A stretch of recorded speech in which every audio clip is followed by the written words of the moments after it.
میرا میسج ہے تمام لڑکیوں کے لیے، لڑکیوں پاپا کی پری نہیں پاپا کی شیرنی بنو تاکہ کوئی کتا تمہیں نقصان نہ پہنچا سکے۔ ہائے ہائے، میں تو کہتا ہوں اپنی جوانی ایسی پاک رکھو کہ کل بیٹی پیدا ہونے پہ افسوس نہ ہو۔ واہ واہ واہ، کیا بات ہے سر۔ ہمارے معاشرے میں صلح کی بیٹھک کا مقصد کمزور کو اپنا حق چھوڑنے پہ راضی کرنا ہے۔ وہ کہتے ہیں نا کہ برا وقت ایک ایسی تجوری ہے جہاں سے کامیابی کے ہتھیار ملتے ہیں۔ ہائے ہائے ہائے ہائے، میں تو کہتا ہوں قریب سے ان کے رہو جو آپ سے خود دور نہ جانا چاہتے ہو۔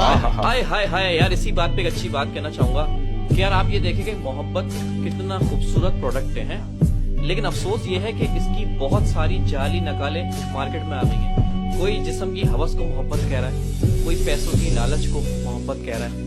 تو اب آپ یہ تلاش کریں کہ آپ کو جو نقلی پروڈکٹ چپکایا جا رہا ہے وہ کون سا نقلی پروڈکٹ ہے۔ اور بھائی یہ لازمی نہیں ہے کہ آپ کسی کو خوش کرنے کی کوشش کریں، بلکہ یہی کافی ہے کہ آپ کسی کو تکلیف نہ پہنچائیں۔ سر بہت خوبصورت، بہت خوبصورت۔